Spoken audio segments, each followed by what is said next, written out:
10 years later to still be doing it and in all different other stuff as well on other games and stuff. And TGP's just grow and grow.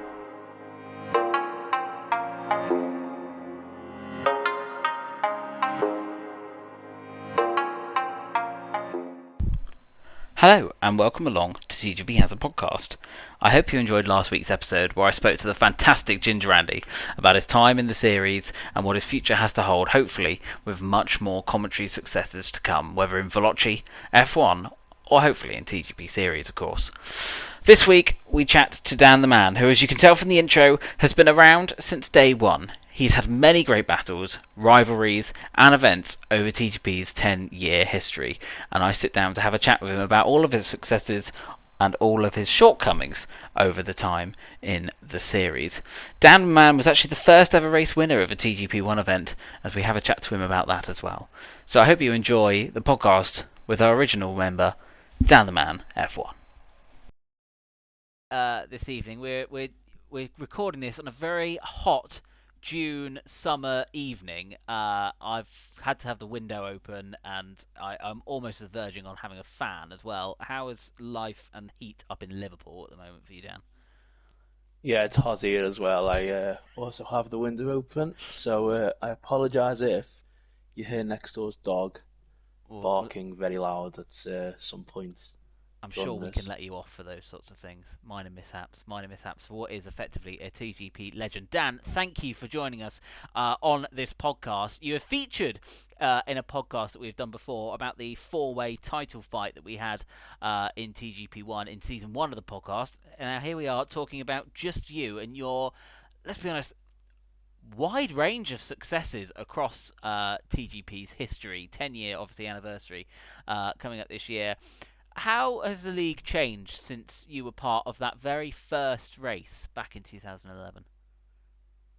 Oh, just so much. I mean, doing the first race was obviously, it was a totally new thing, and it was sort of it, it was created fairly quickly. It's like it all suddenly just happened very quick, and we went straight into the first race.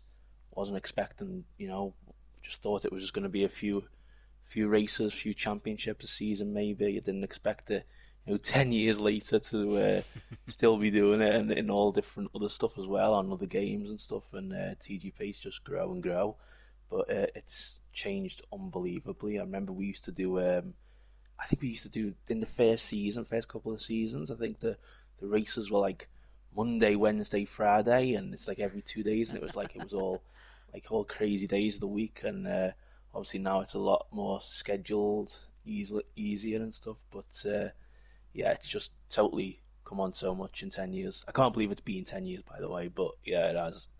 It's strange to see just how far it's come, and let's not forget, you, as you mentioned there, you've taken part in a lot of different disciplines over the 10 years as well. Did you think when you were sort of sitting down for that first race that this would grow into something like this, or did you just sort of think that this was going to be something that you took part in a couple of nights a week that would probably fizzle out in the end? Yeah, I just thought it would just be a bit of just a fun thing to do for a few weeks, and I didn't expect it to expand as much as it did, and never in a million years. Now I remember the first race it was in Bahrain, and I just thought it was just going to be a bit of fun just to do some online racing. I've been doing a lot of sprint races and stuff like that back then, the free lap races that was on there, the game and at the time and stuff, and just somehow just started talking to Dom, and then he created the series, and it just grew from there.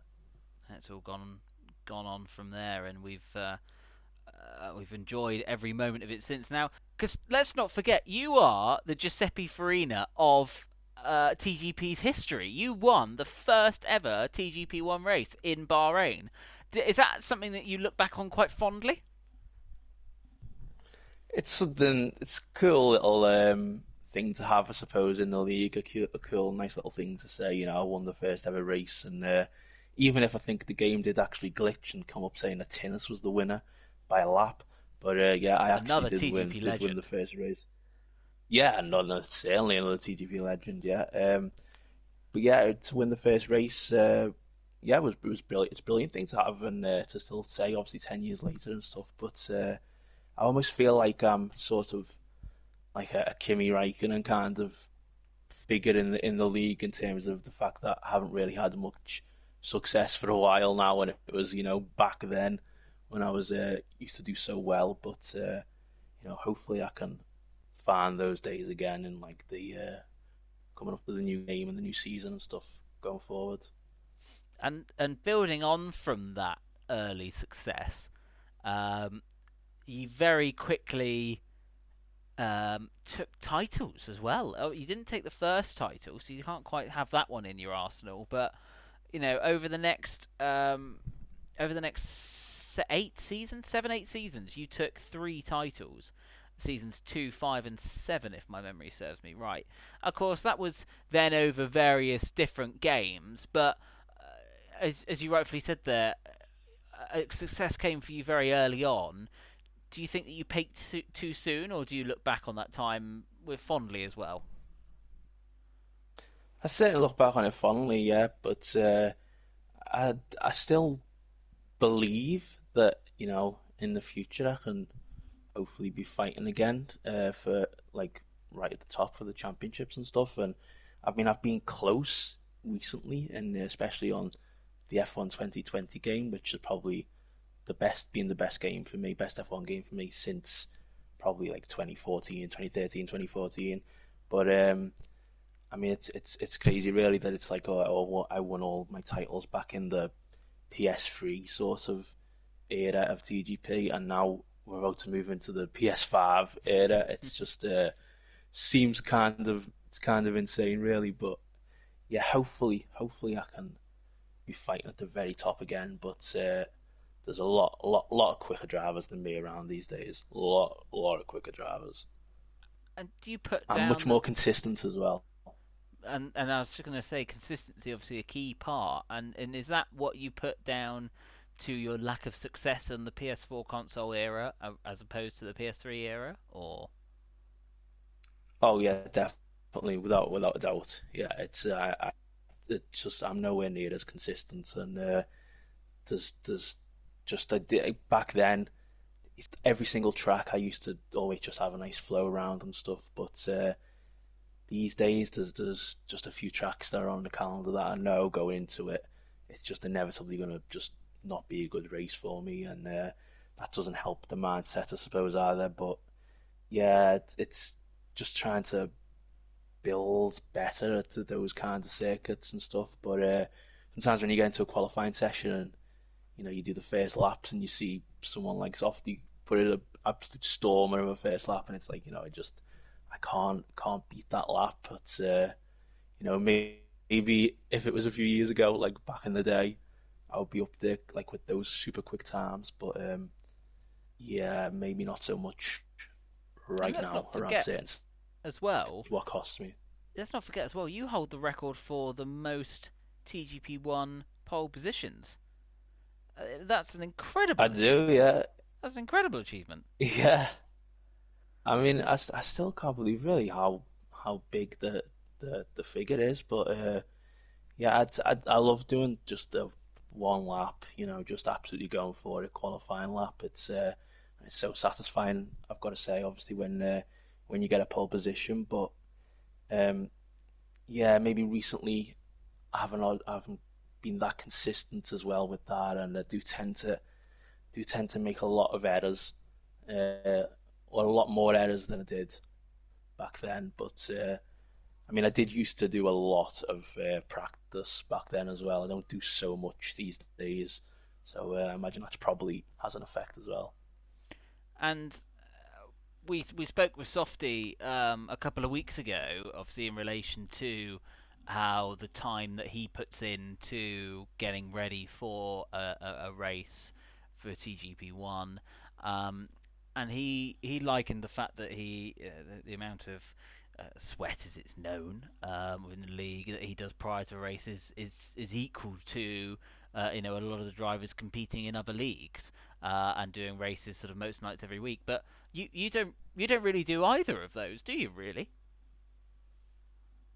Not really. I mean, TGP is the only league that are racing, and if it's a track that I enjoy, I will do a bit of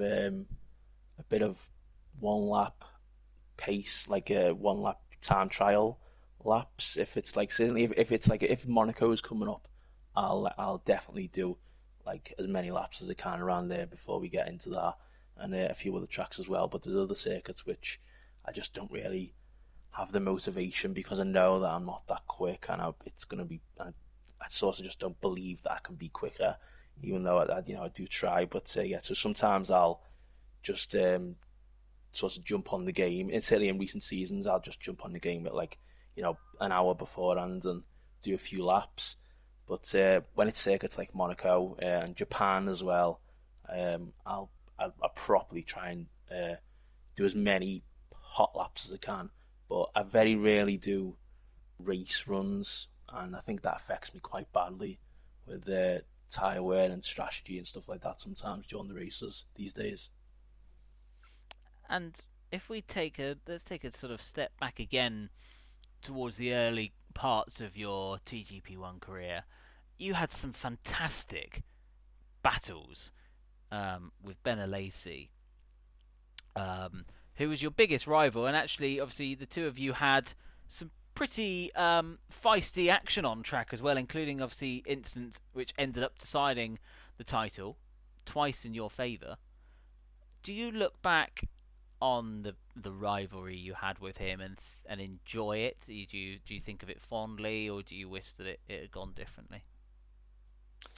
On, I mean, it was looking back at it now, it's it does seem pretty epic and stuff, and I wish there was more sort of existence of it, with videos and stuff. Obviously, these days all the races get streamed and stuff, and there's all different highlights packages and stuff from all people's point of view. But back then, not so much. So it's so difficult to try and find footage of back then. But I yeah, I had an unbelievable rivalry with Ben. But I think back then, like I was, I was almost just taking it too seriously. I think like I was what 13, 14, and I was just absolutely determined to just to beat him and to be the best. I'm a bit more relaxed about it nowadays, but yeah, back then those battles with Ben were unbelievable. Like there's certain ones in Japan, I think when we took each other out. I think in India as well once, and I'd love to be able to just watch those back in full stuff like that. But yeah, I had a bit of a falling out with Ben, but no hard feelings or anything like that. I haven't spoken to him for a long time now, but yeah, they were fun days, And and intense. and it is something that you can look back on fondly now. Oh yeah, definitely, definitely, definitely. Yeah, I mean, like I said, maybe it was taking it a bit too seriously back then, but looking back, absolutely look back at it fondly. It was a lot of fun, and fighting at the very front. How can you not look back at it fondly? And we mentioned your successes across a one lap in qualifying, but let's not forget that you've taken 63 TGP1 race wins over your time in TGP1. What is there a win there which in your mind stands out particularly as one of your favourites, or at this point do you just sort of think that they were all equally as brilliant as the other? I think there was one on F1 2012 around Singapore, and it started off. I think it started off dry, and then it was wet midway through, and it was a crazy race, and there was a lot of retirement. I think there was a couple of safety cars, and I had damage on the first lap, and I was running at the back. And I think I ended up making like 5 or 6 pit stops, I think, and still somehow won the race. But Unbelievable. I say it was quite a long time ago now. But yeah, that's one that I always remember as because I remember particularly when I won that race being like really really happy. But of course also Singapore, a few seasons later was one where I sort of gave up his win when he was fighting for the championship with Dean, which I kind of regret doing nowadays. I have to say, I wish I hadn't done that And because why obviously Dean did you still let won him the through? championship easily. Why did I you? don't know because I think I was just almost like a stand-in. I think for that night, I don't think I'd done many races in that season, and I was just for whatever reason I was just really quick around Singapore, and I was in the lead, and I knew John was fighting for the championship, although it was like several, however many points back behind Dean at the It time. was 80 points back at Um, that time. was it 80. easy? I mean, in fairness, you if he'd gone know, and turned that round and won it by 7 points or less, then yeah, I mean, fair play to you. But um, it just what was there any discussion between you and John before about that? not really. And I think even if you watch it back, I think like he slowed down as well to almost like try and let me back through at the very end, and I was like, just go, no, go on, just go, and it was very strange, but I felt like I should have I should have just moved over and gave him the win because he was in the championship battle, even though, as you say, 80 points, and Dean was dominating the season pretty much. But yeah, I do regret that. So that should be one extra win, I suppose. I also remember disconnecting from a race from the lead on the final lap in Korea in the early days as well, which cost me a victory, which I was very annoyed about. And was the one in China as well? I don't know if I was leading, but I think I was in the second. I might have been leading actually, and I locked up at the very end down the back straight and lost the position on the last lap at that as well. But so yeah, I mean, all drivers have their moments where they lose wins at the very end of the race. But Mm. yeah, there's just some for me there. Well, you've got to. Sometimes, as the old saying goes, you win some, you lose some. And that was very much on the losing side of things, unfortunately, for you on that day. And it didn't quite Yeah, work out for Jean. He didn't end up going and winning the title. So the win that you gifted him didn't quite go to plan in his eyes.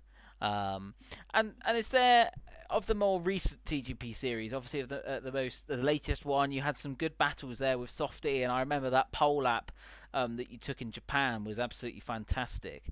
Um, yeah. what what how do you see your form recently? Do you see yourself sort of getting back to a good level? Uh, yeah, certainly more than the past couple of years, for sure. Definitely back at a much better level. I, I enjoy I also enjoy the game a lot more than what I did a couple of years ago as well, which I think helps. So yeah, and I had a good race. I had the win in the Netherlands as well in the most recent season, which What a was fantastic quite race that fun. was as well. Yeah, absolutely love that track, and so I'm looking forward to doing that one in like seasons ahead as well. I just seem to be really quick around there for some reason. I absolutely love it. Um, so yeah, certainly recently my form has picked up quite a lot, but it's certainly nothing like it was in the early days. But it's a lot more enjoyable, I suppose, when you get a really good result now because it's almost like you're not really expecting it. So it's quite nice when you actually manage to achieve it. And P3 in the championship as well, of course, in the most recent season, and a succession of podiums. As we said, the pole position in Japan as well, the win in Netherlands. It seems like we are getting the Dan the Man of old back. And has something changed? Has something clicked? I know you said you were enjoying it more, but has something with the driving and the way you're approaching things changed slightly? Um, Not necessarily. I don't think so. I don't think I'd say that, but it's just certain circuits where I do seem to almost outperform myself really than what I even actually expect heading into it. But like the likes of Japan and the Netherlands and stuff like that, and I mean I still love Monaco. I've always loved Monaco, and I think not the last season, the season before, and I was on course to win that, but then made a stupid pit stop under the safety car, which gave away the win. So that's another one as well. But yeah, as I say, I think it's a lot of it's down to consistency, and there's some tracks which I just not too good at, which always cost me every single season, and that doesn't help. I have to say, the thing I think I'm most impressed with is over the last 2 seasons on the course F1 2020 in TGP1. He scored exactly the same points in both seasons. Both seasons ended up with Did I? 215 points. You did. And in season 34, it earned you fourth place in the championship, and then in season 35, it earned you third place in the championship, both with the same amount of points. Wow, I didn't know that. Well, there you It's go. quite cool, isn't it? Top stat of the podcast there. Get that one written down in your notebooks, everyone. So moving away from driving just temporarily then, but keeping on the subject of F1, more recently you've been involved a lot in commentary, and joining the comms box with Andy a lot. How have you found that switch? Obviously, very very different requirements to talking about what's going on in the race rather than trying to decipher while driving what's going on in the race. Have you enjoyed the sort of recent role? Yeah, it's been so much fun. Yeah, it's a lot of fun. I I didn't realize just how like sometimes you have to be totally on top of things sometimes, especially during like a crazy wet qualifying, particularly trying to keep on top of everyone's lap times and stuff and the sector times and to see where they go on the board. But yeah, I love doing it, and it's absolutely brilliant to commentate with Andy and yourself as well. As we have done a couple of times, both Yeah. absolutely brilliant at doing it, and yeah, it's just feels like you're sort of watching as a fan, but obviously describing the action as well. It's awesome. And do you find that you sort of over the time you've been doing it, you've learned a little bit more what is required from you in the commentary box? Do you feel like you're sort of more at home with it now? Obviously, not that you weren't to begin with, but do you feel like you know a little bit more of what needs to be sort of your input in that way?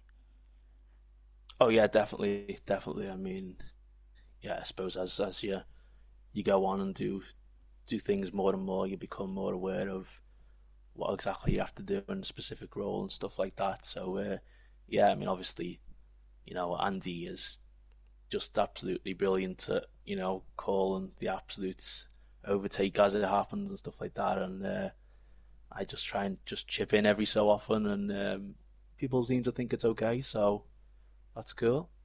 That's brilliant. Well, we all enjoy listening to you, and it's you and Andy work fantastically well in the box, and over the course of the most recent sort of TGP2 seasons, you've both been able to bring the seasons alive, which is absolutely fantastic.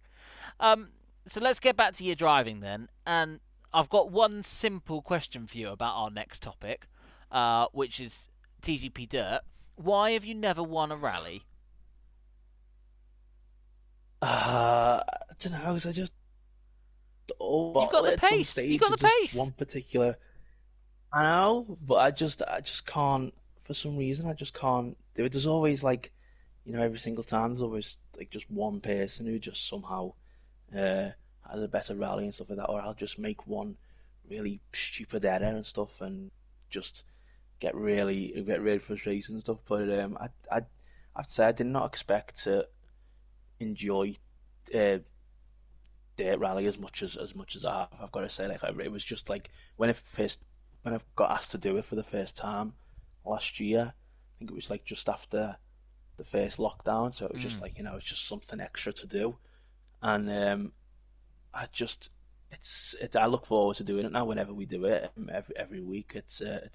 So much fun and so intense, obviously, and just one small error and that's it. The last season, most previous season when I was in the Skoda, was really difficult car to manage, and I felt like I was just starting to get to grips with it, and then the season ended. But I had a lot of errors in that one as well. So I don't know. I mean, I know I've won certain stages, haven't I, over the past year, but You have. I've not actually specifically managed to get the rally win. Which, yeah, I mean that is really annoying. But you know, on the ones where I suddenly do really well, it always seems that there's a Roy who somehow goes even quicker, or a Luca or something like that. And sometimes they're just too quick.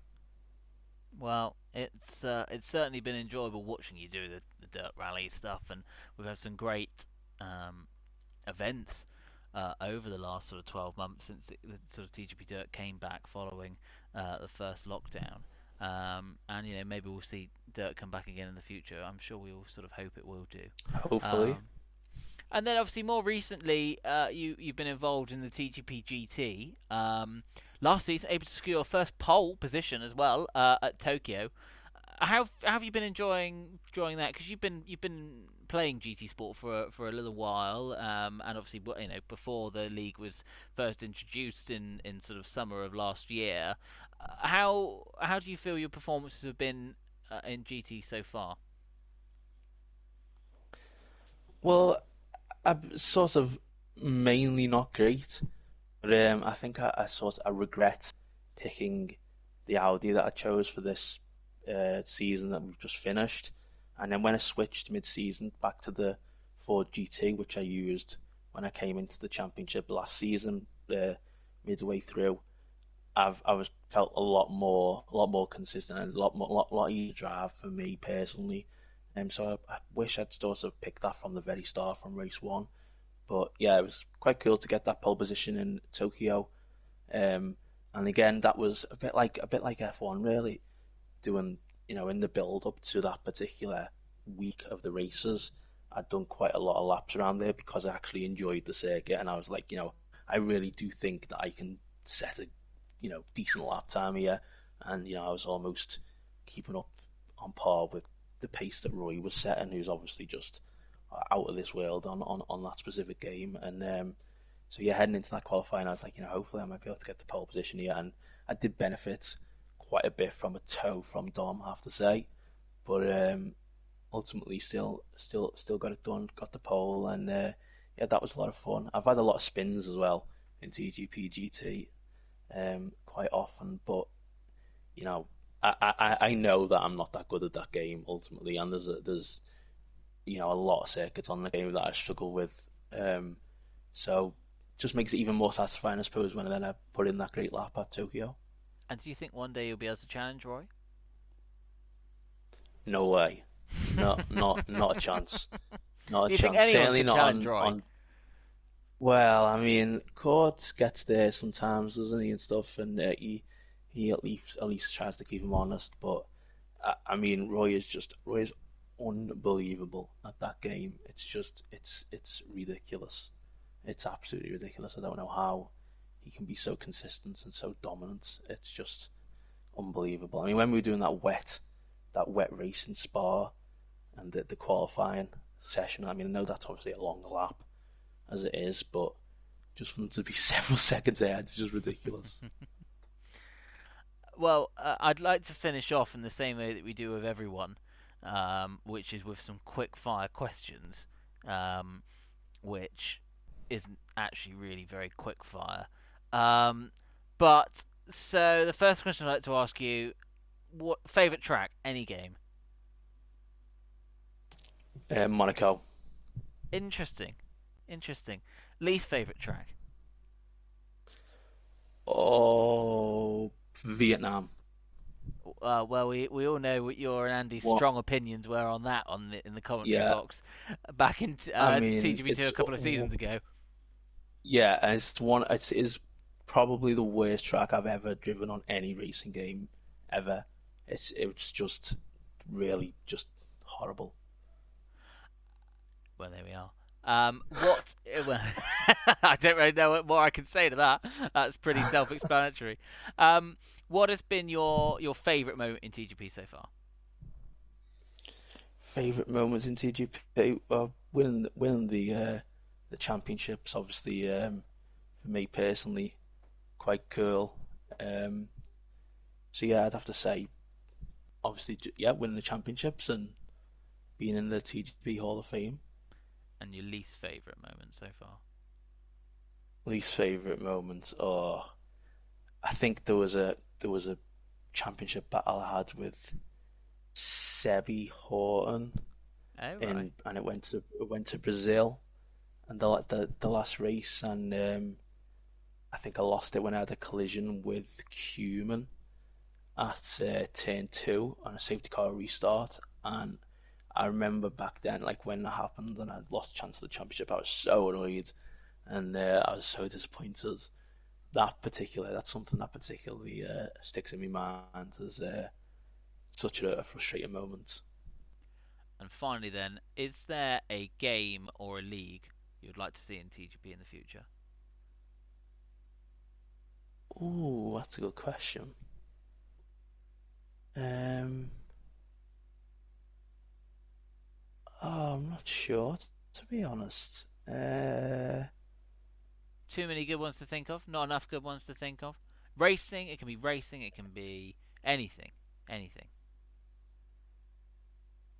Well, I mean, I see you guys playing uh, Wreckfest, or at least guys on the PS5 playing Wreckfest, and that seems like it would be quite fun to somehow adapt into a TG. I'm not really sure how, but also the rally cross on the dirt rally as That's a well great call. is a lot of fun, and I think a TGP league with that would be quite cool. I think that'd be fantastic. Great last suggestion there. Well, Dan, it's been an absolute pleasure. Thank you so much for enjoying a summer's evening spent talking to me. I say enjoying, probably not the right word to use there. But, Dan, we can No, that see was you, good of course, fun. taking part in the TGP Euro League, which by the time this is coming out would have probably just finished. So it's really on topic and on time with the timing of this. Yeah, So I probably either got knocked out 2 weeks ago. yeah, well, so either well done for winning, or God, you scored no points. Unbelievable. I know, it's terrible. Gareth Bale, blame him. Now, obviously, Dan, people can reach you via Twitter and via YouTube. You've got your YouTube channel as well there, haven't you, from memory, if my memory serves me right? Yeah. It's on there. The link on me Twitter page, Dan the Man F1, and I just put TGP highlights up and Date Rally stuff like that, and probably the FIFA matches as well. Fantastic. Good stuff. Well, Dan, been a pleasure talking to you as ever, and good luck in your upcoming endeavours with TGP Euro 2020 and obviously in TGP One in Thank the you. future. Thank you. Thank you.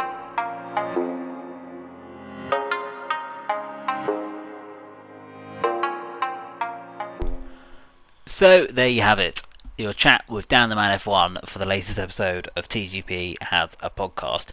I very much enjoyed my time talking with Dan about his successes and rivalries over the history of TGP series, and I'm sure there'll be many more great events to come. As this goes out, Dan will have just commentated on the final event in TGP2's thrilling title decider, so be sure to go and check that on TGP Series' website. Next week, we'll be chatting to the one and only Owen Quimby and about his amazing successes in TGP cars and other race series over TGP's history. But for now, good night.